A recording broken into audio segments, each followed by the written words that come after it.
My wife humiliated me at Thanksgiving for not earning enough. I stayed calm, exposed her divorce setup, and walked away with my dignity intact fully.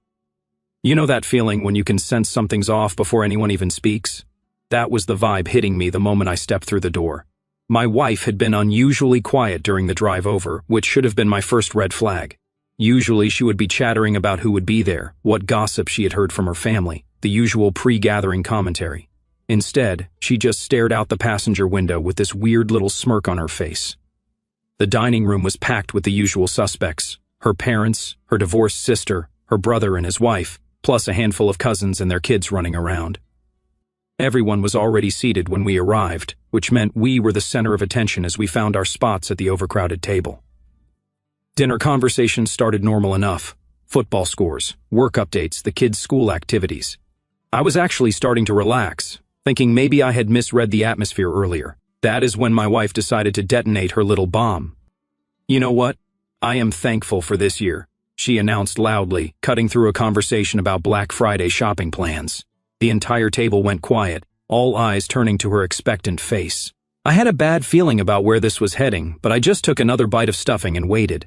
"I am thankful for finally being honest about my marriage," she continued, her voice getting louder and more dramatic.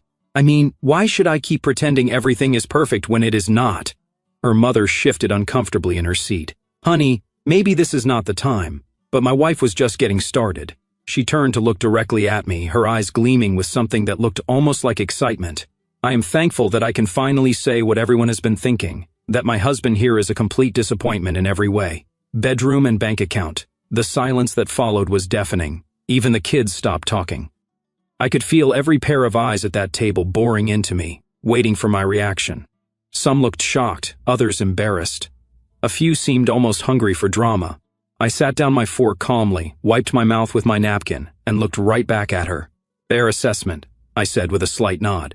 The confusion on her face was priceless. This clearly was not the reaction she had been expecting. She had probably imagined me getting angry, defensive, maybe storming out like some wounded animal. Instead, I just agreed with her. "I what?" she stammered. "You heard me. Fair assessment." I leaned back in my chair slightly. "If that is how you see things, then that is how you see things." Her brother cleared his throat awkwardly. "Maybe we should just change the subject." But her divorced sister, the one who had been through a messy split 2 years earlier, had other ideas.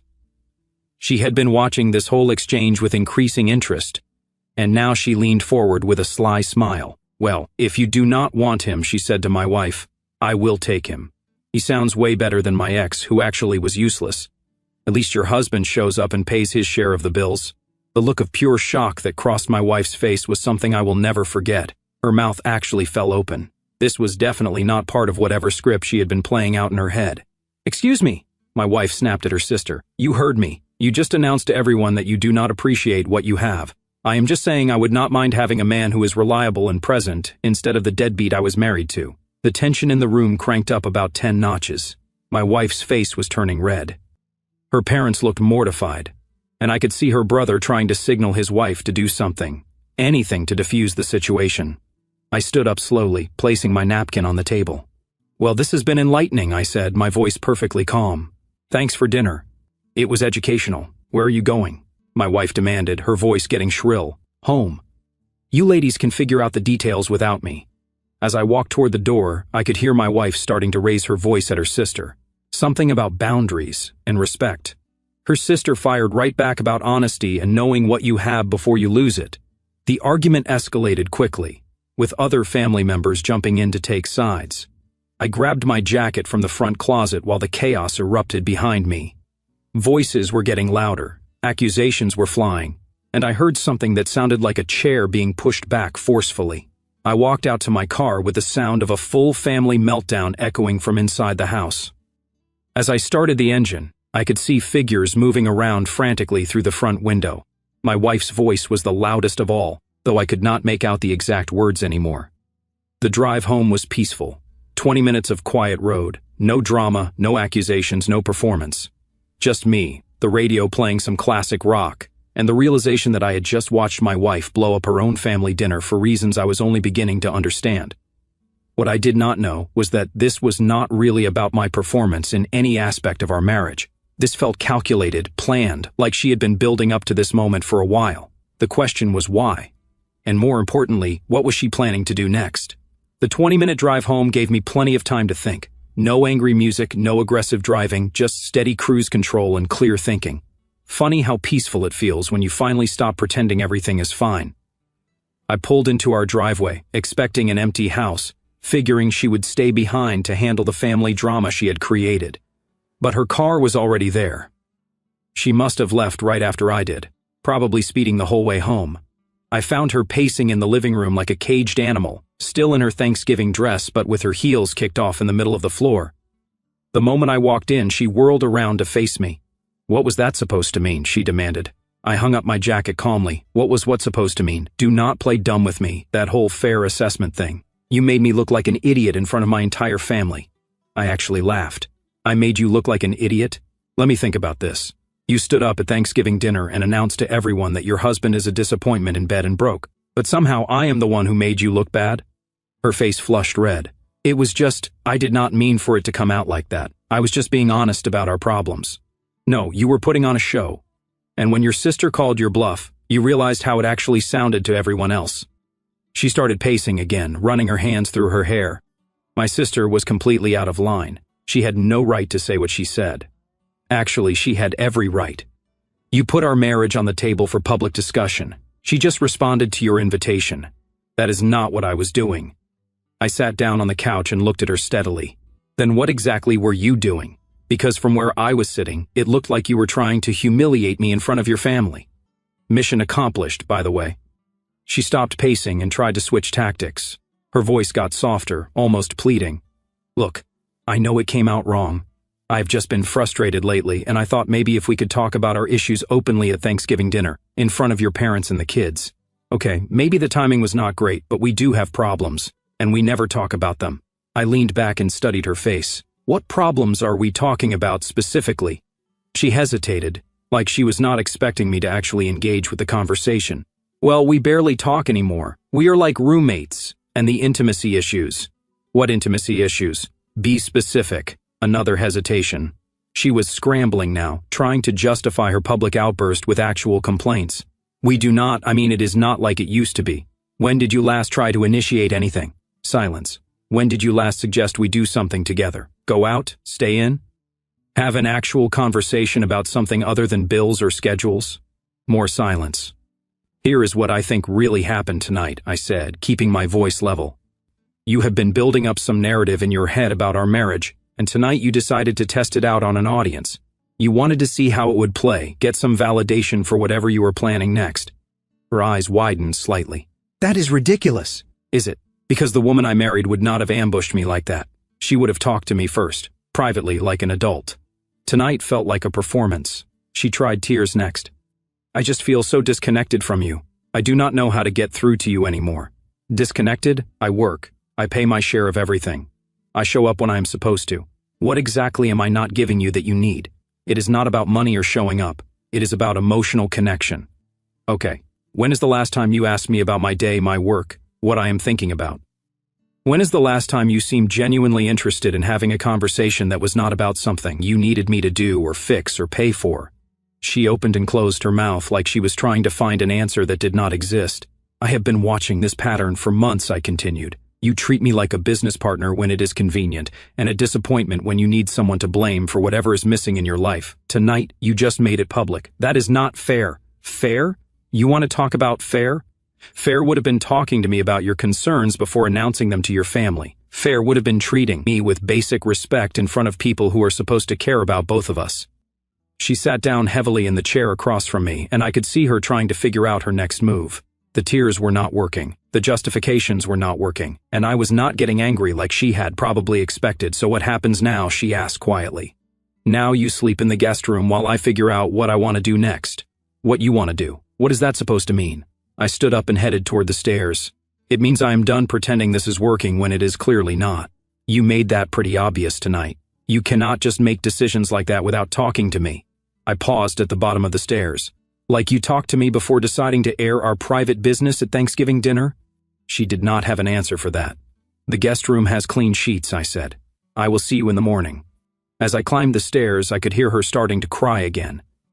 But this time, it sounded different, less manipulative, more like genuine panic, like she was finally realizing that her little performance had consequences she had not thought through. I closed the bedroom door behind me and actually felt calm for the first time in months. Sometimes you do not realize how much energy you have been spending on maintaining a facade until you finally stop pretending. The next morning, I woke up to the smell of bacon and coffee. My wife was already up, making what looked like a full breakfast spread. She changed into one of those outfits she used to wear when we first started dating, the kind that said she was trying way too hard. "Morning," she said with forced brightness when I came downstairs. "I made your favorite breakfast." I poured myself coffee and sat down at the kitchen table. The bacon was perfectly crispy, eggs over easy, fresh orange juice, the works. It would have been touching if it was not so obviously calculated. "This is nice," I said neutrally. She sat across from me with her own plate, but I noticed she was not actually eating much, just pushing food around while watching my face for reactions. "I was thinking," she started carefully, "maybe we could drive up to that little bed and breakfast in the mountains this weekend. You know, the one we went to for our second anniversary." "Why?" The question caught her off guard. "Why?" Because we need to reconnect. Work on us. Last night you told your entire family that I was a disappointment in every way. Today you want to go on a romantic weekend? Help me understand the logic here." Her face tightened. "I already explained that last night came out wrong. I was just frustrated and it did not sound the way I meant it." "How did you mean it to sound?" Another pause. She was really struggling with this. "I meant that we have some areas we could improve on as a couple." I took a sip of coffee. "And you thought Thanksgiving dinner was the right venue for couples feedback?" "Fine. I was wrong about the timing, but my feelings about our relationship are still valid." "Which feelings specifically?"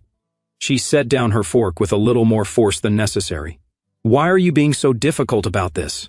I am trying to fix things. I am not being difficult. I am asking you to explain what you actually want to fix. Since yesterday you seemed pretty clear that the problem was me." The weekend getaway idea died pretty quickly after that. By lunch, she had moved on to sulking, which honestly was more familiar territory. She spent the afternoon doing laundry with aggressive efficiency, slamming the washer lid and folding clothes like they had personally offended her. Around dinner time, she tried a different approach. I was reading in the living room when she came in wearing a black dress I had not seen in months. "I thought we could order from that Italian place you like," she said, sitting down next to me on the couch, close enough that I could smell her perfume. "I already ate." "What? When?" "Made a sandwich around 5 o'clock. She looked confused, like the idea that I might eat without consulting her was foreign. "Well, I have not eaten yet. Order whatever you want." She scooted closer. "Or we could cook together like we used to." I looked up from my book. "When did we used to cook together? Wait, remember when we made that pasta dish for your birthday last year?" "You mean when you asked me to help you make dinner because your sister was coming over and you wanted to impress her with your cooking skills?" Her face fell. "You remember everything so negatively. I remember things the way they happened."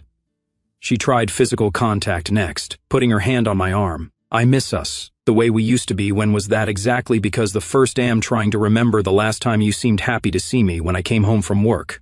Or asked about my day because you actually wanted to know, not because you were building up to asking me to do something." She pulled her hand back.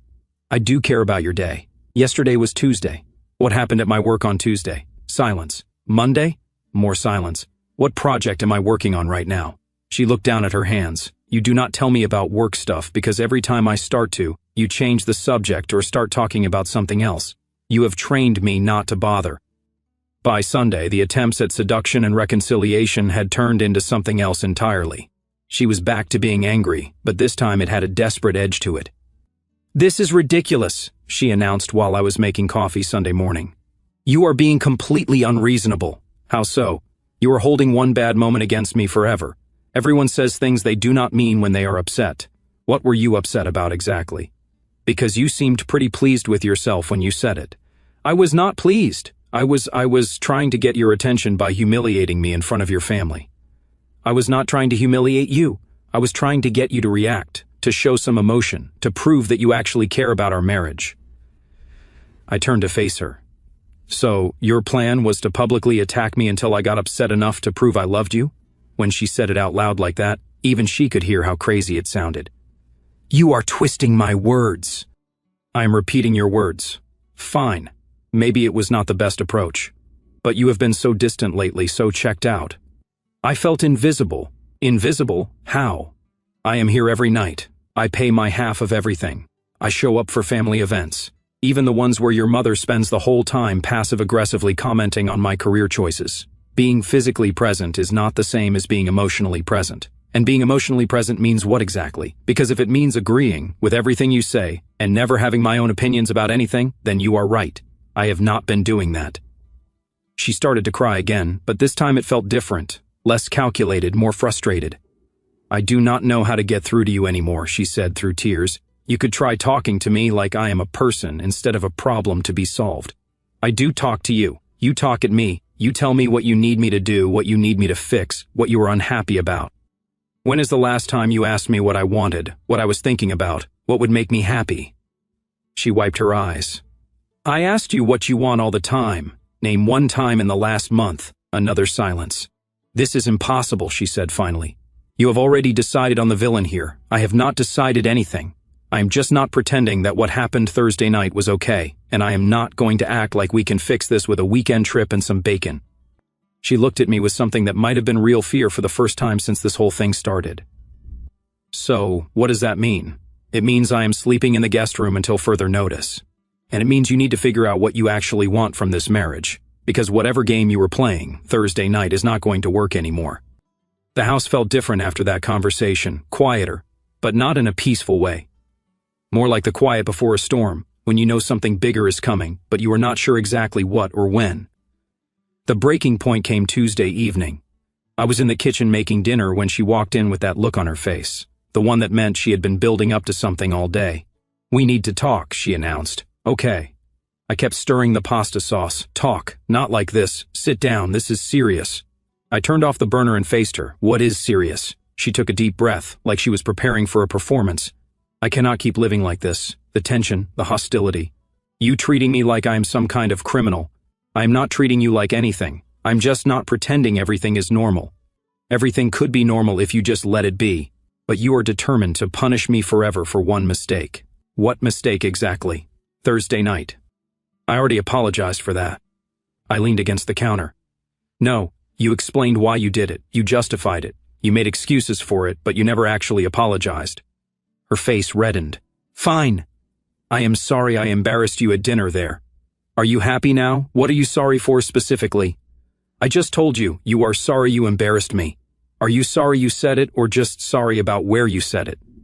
She stared at me for a moment, and I could see her internal debate playing out on her face. I am sorry I said it the way I said it, she said finally. But not sorry you said it. I was telling the truth, maybe not in the right way at the right time, but the problems I mentioned are real. What problems? Our financial situation. The fact that you are not ambitious enough, not driven enough to really succeed. Now we were getting somewhere. Not ambitious enough for what? For anything. You are content to just coast along in your job, making enough to get by, never pushing for more. More what? More money, more status, more everything. Her voice was getting louder, more heated. Do you see how my sister's husband provides for her? Do you see what my friends' husbands achieve? Oh, I nodded slowly. So, this is about keeping up with other people. It is about having goals, about wanting something better. Better than what? We pay our bills. We have a decent house, reliable cars, money, and savings. What exactly is not good enough? It is not about good enough. It is about excellence, about being successful. Define successful. She threw her hands up in exasperation. You know what successful means? No. I want to hear your definition. Successful means what exactly? It means being able to afford nice things. It means people respecting you. It means not having to worry about money. We do not worry about money because we live like we are poor. We could be doing so much better if you just try harder. I was quiet for a moment, processing this. How long have you felt this way? What? How long have you been disappointed in my income level? She hesitated. I am not disappointed in your income. I am disappointed in your lack of ambition. Same question. How long? I do not know. A while, months, years. Does it matter? It matters to me. Because if you have been unhappy with my career trajectory for years and you never said anything, that is one kind of problem. If this is something new, that is different. She looked uncomfortable. I mentioned it before at different times, you just never listened. Give me an example. When the promotion came up at your job last year, I suggested you should go for it. The promotion that would have required traveling 3 weeks out of every month? Yes. And when I said I did not want to be away from home that much, you said you understood. I was being supportive, or you were being dishonest about how you actually felt. She was quiet for a moment, then seemed to make some internal decision. Fine, you want honesty? I will give you honesty. Her whole demeanor changed. The tears, the pleading tone, the attempts at manipulation, all of it fell away. What was left was something colder, more calculating. I have been talking to people, she said. Friends, family, my divorce attorney friend, getting advice about my options. Your options for what? For getting out of this marriage was something to show for it. There it was. Finally, the truth. And what did they tell you? They told me I needed to document your shortcomings, build a case that you are not holding up your end of the marriage partnership. Partnership. Interesting word choice. That is what marriage is, a partnership. And if one partner is not contributing equally, contributing what? Money, because I pay exactly half of everything. Contributing ambition, drive, the effort to build something better. Better for who? For both of us. No, I said quietly. Better for you. You want a different lifestyle, and you want me to finance it? That is not what this is about then. What was Thursday night really about? Because this conversation is making it pretty clear. She was quiet for a long moment, and I could see her debating how much to reveal. Thursday was supposed to be documentation, she said finally. Documentation of what? Of you being unsupportive, unresponsive, emotionally unavailable, by provoking me into an angry reaction, by creating a situation where your true character would show. I actually had to admire the calculation behind it. And when I did not react the way you expected, you made me look like the problem instead of you. Because you were the problem. You are the problem. I am the problem. I am trying to motivate you to be better. You are trying to manipulate me into becoming someone different so you can have the lifestyle you think you deserve. There is nothing wrong with wanting more. There is everything wrong with ambushing your husband at Thanksgiving dinner because he will not make enough money to satisfy your social aspirations. The mask slipped completely then. My social aspirations? My friends do not have to explain why their husbands drive 10-year-old cars. They do not have to make excuses for why they cannot afford the restaurants everyone else goes to. Nobody asked you to make excuses. I never asked you to explain anything to anyone. You do not have to ask. It is obvious, and it is embarrassing. What is embarrassing is having a wife who thinks love is supposed to come with a salary requirement. She stared at me, breathing hard, and I could see her realizing that she had just revealed way more than she had intended to. That is not what I said. That is exactly what you said. You have been planning this divorce because I do not make enough money to fund the lifestyle you want. I have not been planning anything. You just told me you have been talking to divorce attorneys and building documentation against me. She opened and closed her mouth several times, but no words came out. Here is what I think really happened, I said. You decided months ago that you wanted out, but you wanted it to be my fault so you could get more in the divorce. Thursday was supposed to be the beginning of your evidence collection. But when it backfired, you have been scrambling to find another approach. You are paranoid. Am I? Because everything you have done since Thursday makes perfect sense, if that is your actual plan. She turned and walked toward the door, then stopped and looked back at me. You know what? You are right. I do want more. I want a husband who is excited about building a future, instead of someone who is satisfied with mediocrity. If that makes me the villain in your story, fine. It does not make you a villain. It makes you someone who married the wrong person. She stared at me for a moment longer, then left the room. I heard her footsteps on the stairs, then the sound of the bedroom door slamming. I turned the burner back on and finished making dinner. The next morning, I was having my coffee when my phone rang. The caller ID showed my sister-in-law's name, my wife's divorced sister from the Thanksgiving disaster. Hey, I answered, curious why she would be calling me directly. I hope it is okay that I am calling. I got your number from Mom's contact list. Sure. What is up? I wanted to apologize for Thursday night. That whole thing got way out of hand. You do not need to apologize. You were not the one who started it. No, but I definitely made it worse with my comment about taking you if she did not want you. I was just so shocked by what she said that I reacted without thinking. Honestly, your reaction was probably the most honest thing said at that table all night. There was a pause. Can I ask you something? Go ahead. Has she been preparing you for this? The divorce, I mean? That got my attention. What makes you think there is going to be a divorce? Because she has been talking about it for months. to Mom, to me, to pretty much everyone in the family. I thought you knew. I sat down my coffee cup. She has been talking about divorce for months. She has been building a case, basically telling everyone how unsupportive you are, how you do not make enough money, how you are holding her back from her potential. And what did everyone say to that? Most people just listened and tried to be supportive. But honestly, a lot of us were confused because from the outside, you guys seemed fine. You show up to everything. You were polite to everyone. You seem like a decent guy. But she was painting a different picture, completely different. According to her version, you are this lazy, unambitious guy who refuses to better himself and drags her down with you.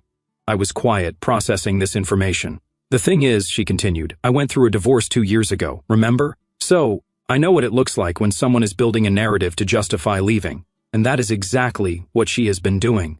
Did she ask you to back up her story? Not directly. She kept bringing up my situation, comparing you to my ex. Except the comparisons never made sense, because my ex was actually a deadbeat. He did not work, did not contribute, disappeared for days at a time. You are nothing like that, but she was trying to create similarities. Exactly. And Thursday night felt like her grand finale, like she was expecting you to have a meltdown that would prove all her points. Instead, I just agreed with her. She laughed. That was brilliant, by the way. The look on her face when you said fair assessment was priceless. She had no idea what to do with that response. Where is she now? Still at your parents'. She left Friday morning, but not before having a complete breakdown about how I had ruined everything and how the family was taking your side against her. Are you taking my side? I am taking the side of honesty. And honestly, if she is this unhappy with her marriage, she should just leave instead of trying to make you the villain. After we hung up, I sat there thinking about everything she had told me. My wife had been planning this for months, building a case against me with her family, setting up Thursday night as some kind of proof of my inadequacy. But she had miscalculated badly.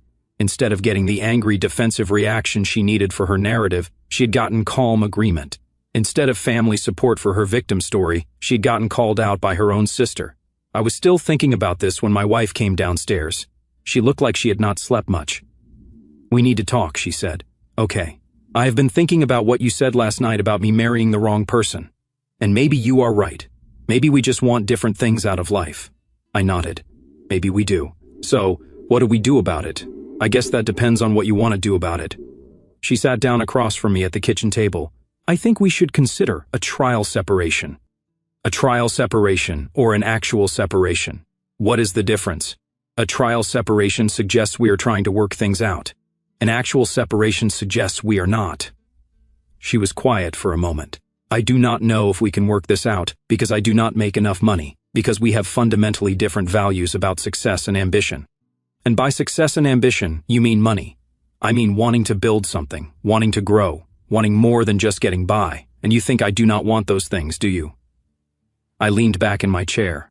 I want to be happy. I want to be with someone who values what I contribute instead of focusing on what I do not. I want to not have to justify my career choices to my wife's family at holiday dinners. That is not what I was doing. That is exactly what you were doing. And according to your sister, you have been doing it for months. Her face went white. You talked to my sister? She called me this morning. Wanted to apologize for Thursday night. What did she tell you? Everything. About the months of conversations where you have been building your case against me. About how you have been telling everyone I am lazy and unambitious. About how Thursday was supposed to be your proof. She stared at me in shock. She had no right to tell you that. She had every right, especially since you have been using her divorce as a comparison point for ours. I was not using her divorce as anything. Really. Because she remembers it differently. She remembers you comparing me to her deadbeat ex-husband quite a bit. My wife's face crumpled. I was trying to get perspective on my situation. Your situation, not our situation. Your situation? Yes. My situation. I am the one who is unhappy. Then leave. The words hung in the air between us. What? If you are this unhappy, if I am such a disappointment, if you have been planning this for months anyway, then just leave. Stop trying to make it my fault, and just go. I cannot just leave. There are legal considerations, financial implications. Ah, there it is. There. What is the real reason you have been building a case instead of just filing for divorce? You want me to be the bad guy so you can get a better settlement? That is not, I have to think about my future. Your future, not our future. She was crying now, but it was not the manipulative crying from before. This seemed more like genuine panic. "I do not know what to do," she said through tears. "I thought if I could just get you to see how much potential you were wasting. You thought you could change me into someone else, someone who makes more money and cares about the same status symbols you care about. Is that so wrong? It is wrong to marry someone thinking you can fix them. It is wrong to plan a divorce while pretending to work on a marriage. And it is definitely wrong to ambush your husband at Thanksgiving dinner because your manipulation is not working fast enough." She wiped her eyes. "So, what happens now? Now you decide what you actually want. If you want to try to work on this marriage, the real marriage with the real me, not some fantasy version you have been trying to create, then we can talk about that. If you want out, then we will handle that like adults. And if I choose to leave, then you leave. But you do not get to rewrite history to make yourself feel better about it. You do not get to pretend I am the villain because I would not become someone else for you." She stared at me for a long moment. "You are really not going to fight for this, are you? Fight for what? Fight to convince you that I'm good enough? Fight to prove that my contribution to this marriage has value? I am done fighting for someone who has already decided I am not worth fighting for. That is not fair. No, what is not fair is spending months planning to leave someone while making them think you are trying to improve the relationship." She got up from the table and headed toward the stairs, then stopped and turned back. "For what it is worth," she said quietly, "I did love you. I wanted more. I know you did, but more what exactly? More money, more status, more of me being someone I am not?" She did not answer. She just went upstairs, and I heard the bedroom door close behind her. I finished my coffee in the quiet kitchen, thinking about how sometimes the kindest thing you can do for someone is stop trying to be what they want you to be. 3 weeks later, she made her choice. I came home from work to find her in the living room with a folder of papers. "I filed," she said simply. "Okay." She seemed surprised by my calm response. "That is it? Just okay? What did you expect? Drama? Begging? You have been planning this for months. I thought you might try to change my mind. Why would I try to convince someone to stay who does not want to be here?" The divorce process was surprisingly straightforward. No dramatic courtroom battles, no angry negotiations. She had built her case around my supposed lack of ambition, but when it came to actual grounds for divorce, there was not much there. I had not been unfaithful, abusive, or financially irresponsible. I just was not rich enough for her taste. Her attempt to claim I had been emotionally unavailable fell flat when her own sister testified that I had always been respectful and present at family events. The Thanksgiving incident actually worked against her. Multiple witnesses confirmed that she had been the one creating public drama, not me. She tried one last manipulation during the final settlement meeting. "I gave you the best years of my life," she said, tears in her eyes. "I supported your career when you were starting out, and I gave you my best years too," I replied. "I showed up every day, paid my share, treated you with respect. The fact that you did not value those things does not make them worthless." 6 months after the papers were signed, I was sitting in my kitchen now, having coffee and reading the news when my phone buzzed. A text from my former sister-in-law. "Heard she is dating that real estate guy from her gym, the one with the BMW and the big house. Thought you should know she is already posting photos of expensive dinners on social media." I typed back, "Good for her. Hope she is happy. Are you happy?" I looked around my quiet house. Clean dishes in the sink because I had cooked myself a real dinner the night before. A book I actually wanted to read on the counter. No tension in the air, no waiting for the next criticism or manipulation. "Yeah," I typed back, "I really am." The truth was, I felt lighter than I had in years. I had spent so much energy trying to measure up to standards I did not even agree with, trying to be enough for someone who had already decided I was not. I still worked the same job, made the same salary, drove the same car, but now those things felt like choices instead of failures. I was not rich, but I was content. I was not climbing any corporate ladders, but I was not stressed about impressing people who did not matter. A few months later, I ran into her at the grocery store. She was with the real estate guy, expensive suit, flashy watch, the whole package. She saw me first and tensed up, but I just nodded politely. "You look good," she said awkwardly. "Thanks. You too." "This is David," she said, introducing her new boyfriend. "David, this is my ex-husband." David shook my hand with that overly firm grip some guys think proves something. "Sorry about what happened, man, but hey, her loss, right?" I almost laughed. Actually, I think it worked out exactly the way it was supposed to. My ex-wife's face showed a flicker of something, maybe surprise, maybe disappointment that I was not bitter or broken. "Take care of yourself," I said to both of them, and meant it. Walking to my car, I realized I felt genuinely grateful for how everything had turned out. She had done me a favor at that Thanksgiving dinner, even if she had not meant to. She had shown me exactly who she was and what she valued, and freed me from trying to be someone I was not. Sometimes the best thing that can happen to you is someone deciding you are not good enough for them, because it means you get to find out that you are exactly good enough for yourself, and that is worth more than any BMW or expensive dinner could ever be. Our story has come to an end. If you have made it this far, how about subscribing to our channel? It helps us immensely. I have selected 2 other videos for you that I'm sure you will enjoy. Feel free to click on them. I will be waiting for you in the next story. See you soon.